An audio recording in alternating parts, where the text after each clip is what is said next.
5 continents revisités par Michael Pellin, ex-Monty Python. De la banquise à l'Amazone, en avion, en traîneau et en bateau à voile. Tout autour de la Terre, 8 escapades éblouissantes.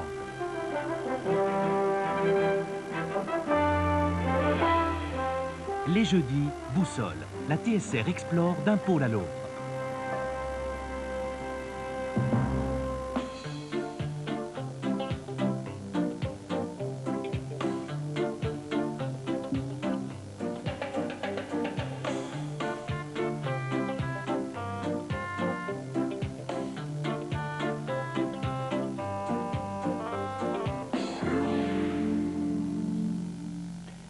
Mesdames, Messieurs, bonsoir, balade en Romandie, deuxième.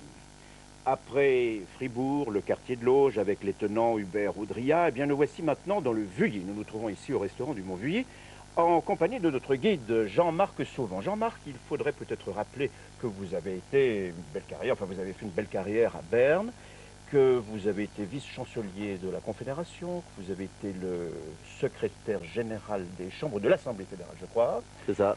Et puis qu'aujourd'hui, surtout, vous êtes un retraité heureux. Et actif, j'essaye de faire des lacunes dans mon agriculture. Ce sont des belles formules de vice-chancelier. Mais Jean-Marc Sauvant, dites-moi, vous avez travaillé pendant près de 40 ans à Berne et tous les soirs, vous êtes rentré dans votre maison du Vuilly. Oui, le Vuilly est un filtre à soucis. Un filtre à soucis, c'est facile à dire, mais tous les jours, vous aviez envie de revoir le lac de Morat, vous aviez envie de revoir ce paysage. Oui. Je saluais les amis en passant et maintenant j'ai le plaisir de m'arrêter pour parler avec eux. Vous êtes plein d'amis justement, nous avons vu, nous allons rencontrer tout à l'heure. Alors avec vous, nous avons réalisé 2 reportages évidemment. Il y a l'eau et il y a le vignoble. Il a fallu être désigné, je n'ai pas été désigné pour traiter l'eau, on m'a envoyé traiter le vignoble. Alors pour ce qui concerne le lac et la pêche, c'est Luc Mariot qui vous accompagne, regardez.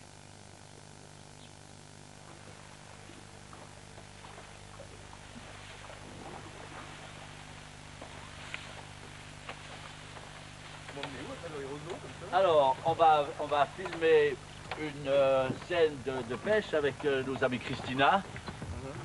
Comme membre actif de la société de sauvetage, j'ai réussi à demander au président honoraire Jean-Louis Baul, salut Jean-Louis, enchanté, qui est propriétaire en caveur, œnologue, directeur de cave, etc. Puis Francis Chautin, aussi propriétaire en caveur. On va déguster leur vin tout à l'heure, mais maintenant on va faire cette scène de pêche. Allons-y, merci. Voilà, le bateau du sauvetage. Vous verrez, on fait des belles pointes. Si je comprends bien, dans la région, on est soit vigneron, soit pêcheur. C'est ça, ou maraîcher.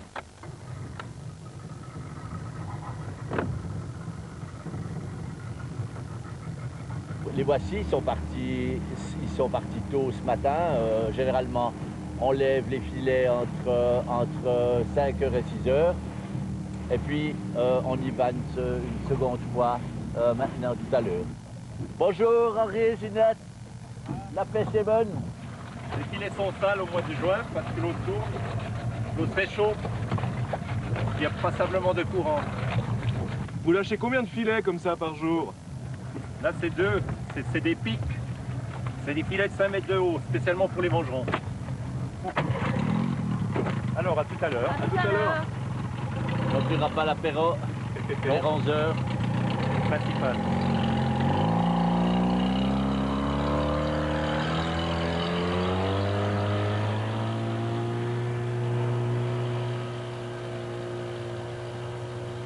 Vous avez ici l'embouchure de la Broye qui coule dans le canton de Neuchâtel. Tout début du Vuilly, alors. C'est le début du Vuilly, oui. Voilà le mont avec les premières vignes. On a le village de Suchier, de Nantes.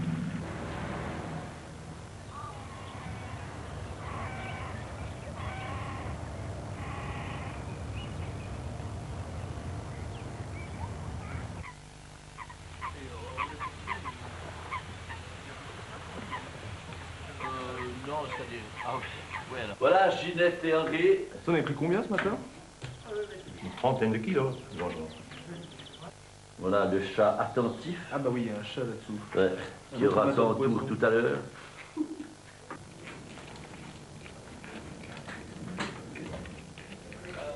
Oui, alors ce chat qui mangeait du poisson, alors ça vous a donné quelques idées, Jean-Marc Sauvant. Bien ça, chat nous a mis en appétit pour déguster les filets de Ginette et Henri Christina et pour déguster les vins fins et pétillants du Vuilly. Écoutez, on n'est pas là pour faire un spot publicitaire sur les vins de vie. De toute façon, je crois savoir qu'ils n'ont pas beaucoup de problèmes à les écouler, contrairement peut-être à d'autres viticulteurs. En effet. Ça part du côté de Berne. Zurich, Bâle, la Suisse allemande, boit du vin du Vuilly. Alors cela se passait donc à midi, et puis cet après-midi, enfin, vous m'avez dit, enfin je vais te montrer le vignoble. Mais avant, nous avons passé par des serres, un passage obligé. Voici tout d'abord, avant le vignoble, des maraîchers.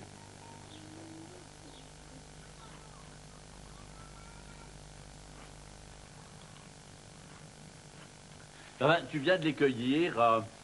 On rigole toujours en disant c'est la Hollande, il n'y a pas de saveur, il y a le goût. Elles sont fermes, il y a une bonne chair, elles ont beaucoup de goût.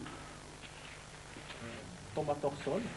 Comment tu la trouves? Ouais, excellent, pas savoureuse. Elle est bonne. Ouais. Tu vois? Ouais. Tout à fait. Alors tu vois là, justement pour un petit peu améliorer là, comment on voit, tu vois, on a des bouquets qui sont bien pleins là. Ouais. Alors j'introduis les... C'est un peu la nouveau truc, c'est qu'on met des bourdons. Voilà, donc c'est comme ça qu'on peut voir qu'il y a eu le bourdon qui a travaillé. Voilà. Bien. Rigole. S'il y avait un nouveau Guillaume Tell, c'est pas une pomme qui mettrait sur la tête, Ça, c'est serait une tomate. Ben voilà, Blaise, on a vu la tomate. Il faudrait quand même qu'on aille voir la vigne, hein, parce que ça a aussi une certaine importance. Bien sûr, bien sûr. Alors Jean-Marc Sauvant, évidemment, après les tomates, je pense que la vigne c'était incontournable. Hein. Essentiel. Voilà, on en est aux travaux des effeuilles. Vous verrez qu'on a des Portugaises qui sont tous au être entablés. Parce que le Vuilly sans le Portugal, ben, on pourrait fermer la maison. C'est du chasselas ici. C'est du chasselas, oui. Vous êtes sûr? Ah, absolument sûr, on va demander ça. Oui, tout à Vous l'heure. allez vérifier tout à l'heure. Alors voilà justement les travaux, on va regarder un petit peu ces dames là, qui... Ouais. Ces dames sont de Porto, de la région en tout cas. Bon, évidemment, vous n'avez pas perdu le nord, c'est-à-dire que vous avez convoqué quelques vignerons de la région ici, un peu plus loin. C'est évidemment maintenant en plein après-midi, la soif commence à vous gagner, je pense. Elle commence à nous gagner, vous et moi. Oui, je crois, oui.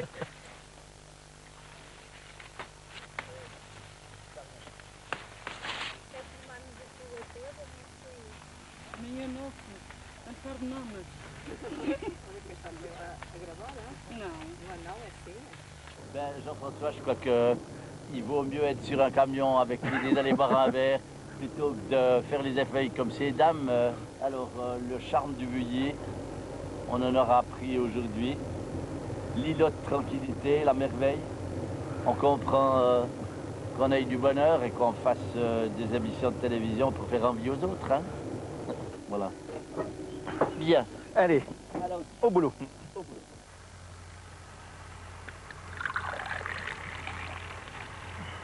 En fait, voyons s'il arriverait. Santé Jean-Louis, Jean-François, santé Francis, santé Alan.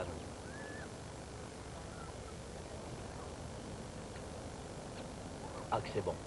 Extra. Monsieur est bon. Bon, je crois qu'après ces images, Jean-Marc, il faut quand même dire deux mots du tourisme qu'on peut faire ici. Vraiment, il y a des balades fantastiques. Je crois qu'on en a eu la preuve.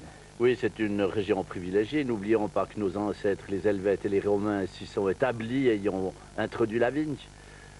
Et puis, il y a des sentiers pédestres, il y a des courses à faire, il y a des paysages à les voir. chemins pédestres, c'est tout à fait attirant, merveilleux.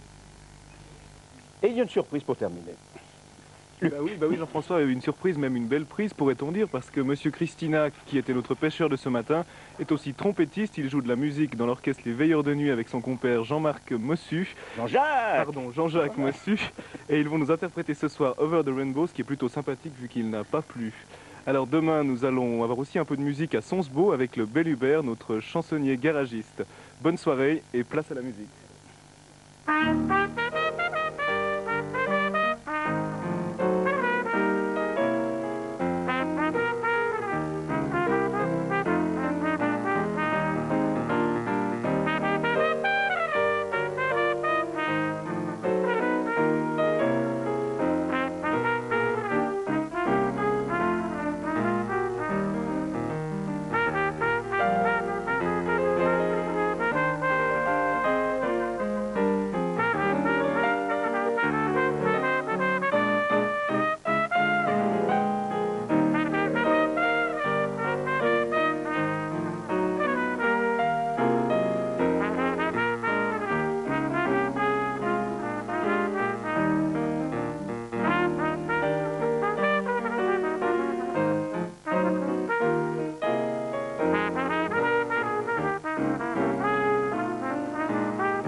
Pom Pom Girls et Grand Gaillard, temps présent a suivi dans 2 petites villes américaines des préparatifs musclés. Enthousiasme partout et rêve pour tous. 3 jours avant la fête nationale des États-Unis, le quotidien révélé d'une certaine jeunesse. Jeudi, temps présent, le grand match.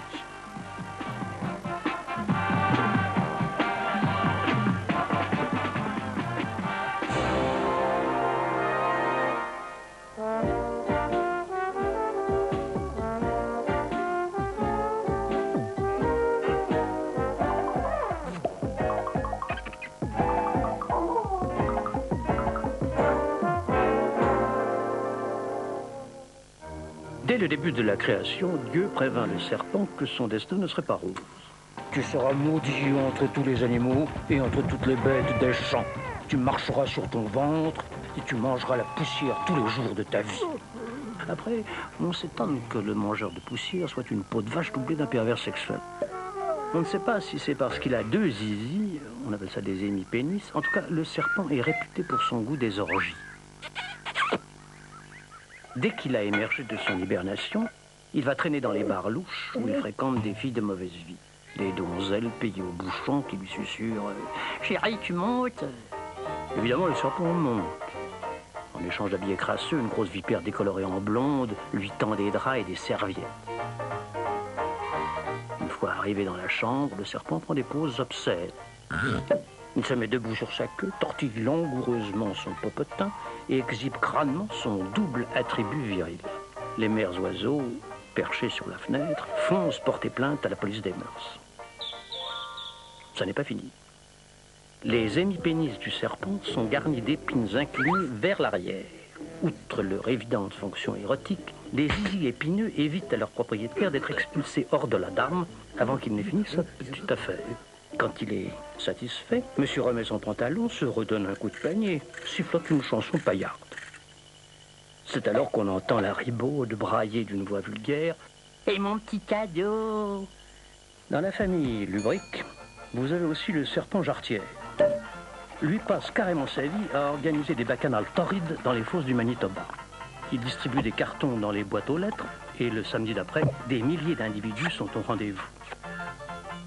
Les invités se précipitent au fond des fosses où le vin coule à flot et ils se nouent en plotte les uns aux autres pour une copulation collective qui dure des semaines. Tout ça pour dire qu'en chassant le serpent du paradis, Dieu a dû se gourer de formules magiques. Ou alors, innocent comme il est, il a pensé qu'un double sexe était une punition terrible. Avouez, il y a vraiment de quoi se demander si, par hasard, l'enfer ne serait pas un endroit formidable où passer l'éternité.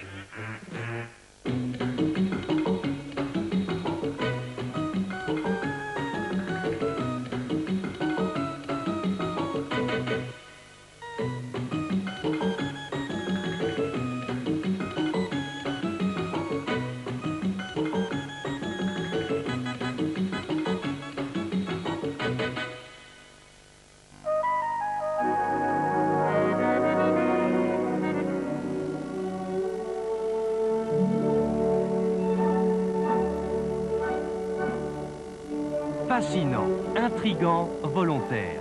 Des femmes et des hommes avides d'éclat. Dans un tourbillon de passions impitoyables et sublimes, les crinolines valsent, les esprits crépitent. Amour turbulente, talent fougueux, portrait de la famille qui donna à Vienne ses notes de noblesse. Vendredi viennois sur la TSR avec la dynastie des Strauss, 2e partie, suivie de Musique spécial Strauss. Pub. J'allais découvrir une nouvelle sensation, la fraîcheur absolue du nouveau gel douche froid. Une sensation de fraîcheur, de douceur sur ma peau que je n'avais encore jamais ressentie. Nouveau gel douche froid, la fraîcheur absolue.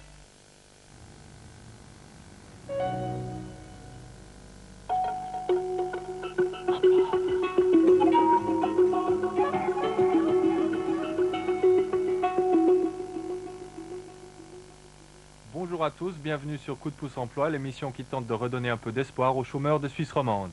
Dans quelques instants, nos demandes d'emploi, mais tout d'abord, la question du jour. Un chômeur a-t-il le droit de déduire de ses revenus déclarés aux impôts les frais consacrés à la recherche d'un emploi? La réponse est catégorique, c'est oui. Mais selon le système fiscal de chaque canton, cette déduction est directe ou indirecte. Indirecte dans la majorité des cantons, car un chômeur à 100% peut déduire en tout cas l'équivalent des dépenses professionnelles accordées normalement à un salarié. Ce montant s'élève à 1 700 francs par an. Le canton du Jura, par exemple, accepte même, selon les cas, jusqu'à 3 500 francs de déduction. À Genève, la déduction est directe, il suffit simplement de justifier vos frais, la limite n'existe pas. Ne l'oubliez pas, en Suisse, le chômage est récent, alors les administrations vivent une période d'adaptation. Renseignez-vous, car chaque cas est un cas particulier. Merci Thierry Fischer. Vous pouvez retrouver davantage d'informations à ce sujet dans l'émission L'avenir en jeu d'Espace 2 dès 17 h. Comment nous faire parvenir une demande coup de pouce emploi Eh bien c'est simple, vous vous rendez dans l'un des points de timbrage de Suisse romande, il y en a près de 1000, vous remplissez une formule coup de pouce emploi et vous nous l'envoyez. Dans la mesure du possible, joignez-y une photo, une demande personnalisée a toujours beaucoup plus de chances de retenir l'attention d'un employeur potentiel. Et puis, si vous êtes apprenti ou futur apprenti ou étudiant ou bien encore collégien, n'hésitez pas à nous envoyer une demande coup de pouce emploi. Elle pourra vous être utile pour trouver un job pour l'été ou bien un emploi pour la rentrée. Nous sommes aujourd'hui mardi, donc les demandes d'emploi d'aujourd'hui nous viennent des professions de l'industrie et de l'agriculture. Les numéros de téléphone qui accompagnent chaque demande d'emploi sont ceux de l'Office cantonal de l'emploi concerné. Une photographe de labo de 32 ans, de langue maternelle allemande et parlant le français, l'anglais et l'italien, avec expérience du secrétariat, de l'informatique et de la gestion du personnel, recherche une activité intéressante dans la publicité ou la photo, à Genève ou dans les environs. Un technicien en micromécanique de 39 ans, avec formation complémentaire en art décoratif et DAO, cherche un poste à responsabilité dans le design ou la recherche et le développement, n'importe où en Suisse romande. Il a 15 années d'expérience dans le service après-vente en extérieur, ce monteur électricien de 43 ans. Il est reconnu par la clientèle comme une personne soignée, ouverte et n'ayant pas peur du travail. Il parle couramment le français et l'allemand et cherche un emploi n'importe où en Suisse. Un serrurier de construction de 35 ans, français avec permis B, ayant 17 années d'expérience, cherche une place n'importe où en Suisse romande. Un technicien en micro-informatique de 39 ans cherche un poste de technicien de maintenance pour la préparation, l'installation, la réparation de hardware ou la livraison en micro-informatique, environnement Apple MC Macintosh PC, n'importe où en Suisse romande. Dans les régions du Val-de-Travers, de la Chaux-de-Fonds ou de Fribourg, cette ouvrière d'usine de 36 ans, maman avec enfant, cherche une place. Une ouvrière d'horlogerie de 32 ans cherche des travaux en fabrique ou du travail à domicile sur de petites pièces d'horlogerie dans la région de Neuchâtel. Un opérateur scanner de 25 ans, avec de bonnes connaissances en photolitho et reproduction photo, cherche une place n'importe où en Suisse romande. Un designer industriel de 42 ans, maîtrisant parfaitement plusieurs logiciels de DAO-CAO, notamment pour la création des images de synthèse, ayant beaucoup d'imagination et étant très professionnel, cherche un poste n'importe où en Suisse romande. Enfin, à Neuchâtel ou dans les environs, cette couturière de 45 ans, portugaise avec permis B, cherche du travail dans l'industrie, de préférence dans la couture. Voilà les annonces d'aujourd'hui ainsi que celles de toute la semaine. Vous pouvez les retrouver en permanence sur un répondeur au 156 4 66 66. Et puis si vous êtes un employeur dans l'impossibilité de suivre régulièrement notre émission, prenez l'habitude de composer ce numéro. Vous y trouverez peut-être le collaborateur qui vous manque. Notez donc bien ce numéro, le 156 4 66 66. Voilà, c'est tout pour aujourd'hui. Je vous retrouve demain, mercredi, avec les professions du bâtiment et de la vente. Au revoir.